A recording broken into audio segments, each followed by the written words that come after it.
একটা Facebook post আর তারপর মৃত্যুদণ্ড। ভাবতে পারছো বাংলাদেশে এমন একটা প্রস্তাব উঠেছে যেখানে ধর্ম অবমাননা করলে সরাসরি ডেথ প্ল্যান্টি। কিন্তু এটা কি সত্যি আইন হতে যাচ্ছে নাকি এর পেছনে আছে আরও বড় কোনো খেলা? শেষ পর্যন্ত দেখুন দর্শক বন্ধু, কারণ শেষের তথ্যটা আপনার ভাবনাকেই পাল্টে দেবে।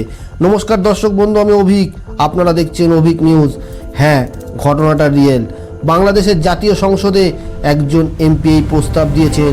তার নাম সহিউদ্দিন আহমেদ হানজালা। তিনি বলেছেন নবী হজরত মোহাম্মদের বিরুদ্ধে অবমাননা করলে সরাসরি মৃত্যুদণ্ড হওয়া উচিত। কিন্তু থামো, এটা এখনও আইন না, এটা শুধু একটা প্রস্তাব। তাহলে প্রশ্ন, কেন এখন আর কেন এত কড়া শাস্তি? সবচেয়ে ডেঞ্জার জিনিসটা সবসময় চোখে পড়ে না দর্শক বন্ধু। ধরো তুমি একটা পোস্ট করলে, কারোর ধর্মীয় অনুভূতিতে আঘাত লাগলো, হয়তো তুমি ইচ্ছা করে করনি, কিন্তু কেউ স্ক্রিনশট নিল, অভিযোগ করলো। আর যদি এই আইন থাকতো তাহলে আউটকাম কি হতো? এই জায়গায় মানুষকে ভয় পাইয়ে দিচ্ছে। সংসদে এই প্রস্তাবে শুধু একটাই কথা বলা নেই, যারা নবীকে শেষ নবী হিসেবে মানে না তাদের বিরুদ্ধে ব্যবস্থা নেওয়ার কথা বলা হয়েছে। মানে বিষয়টা শুধু আইনি না, বিলিফকে কন্ট্রোল করার চেষ্টা। আর এখানেই গেমটা ডেঞ্জারাস হয়ে যায়। বাংলাদেশে গত কয়েক বছরে Facebook post, comment, religious tension, এইসব ঘটনা বারবার হয়েছে। রাজনীতি এটা খুব ভালো বোঝে। মানুষের সবচেয়ে সেন্সিটিভ জায়গা হলো ধর্ম।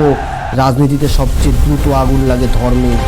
তাই প্রশ্ন, এটা কি সত্যি আইন বানানোর চেষ্টা নাকি সাপোর্ট গেইন করা স্ট্র্যাটেজি? আগে থেকেই কিছু আইন আছে, digital security act, ICT related law, যেগুলো নিয়ে ধর্ম অবমাননার কেস করা হয়। কিন্তু সরাসরি মৃত্যুদণ্ড, এটা নতুন লেভেলের। মানে পানিশমেন্ট সিস্টেম সাডেনলি এক্সট্রিম হয়ে যাচ্ছে। কিন্তু আসল ভয়টা এখানে না, সবচেয়ে বড় রিস্ক হলো মিসইউজ। ধরো কেউ তোমাকে ফাঁসাতে চাইলো, মিথ্যে অভিযোগ দিল, তখন প্রমাণ হওয়ার আগেই ড্যামেজ হয়ে যাবে অনেক বেশি।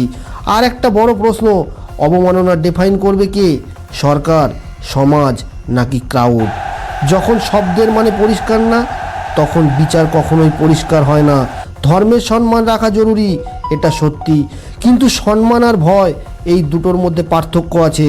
যদি মানুষ কথা বলতেই ভয় পায়, তাহলে সেটা কি সম্মান নাকি চাপ? তাই এখন প্রশ্নটা তোমাদের, তোমরা কি চাও কঠোর শাস্তি নাকি ব্যালেন্সড বিচার?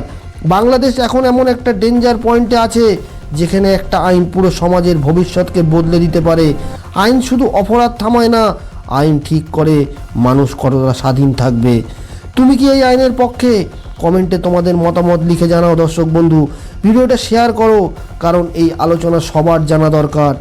এরকম জিওপলিটিক্যাল ভিডিও পেতে চ্যানেলটিকে সাবস্ক্রাইব করবেন দর্শক বন্ধু। সবাই সুস্থ থাকবেন, ভালো থাকবেন। জয় হিন্দ, বন্দে মাতরম, ভারত মাতার জয়।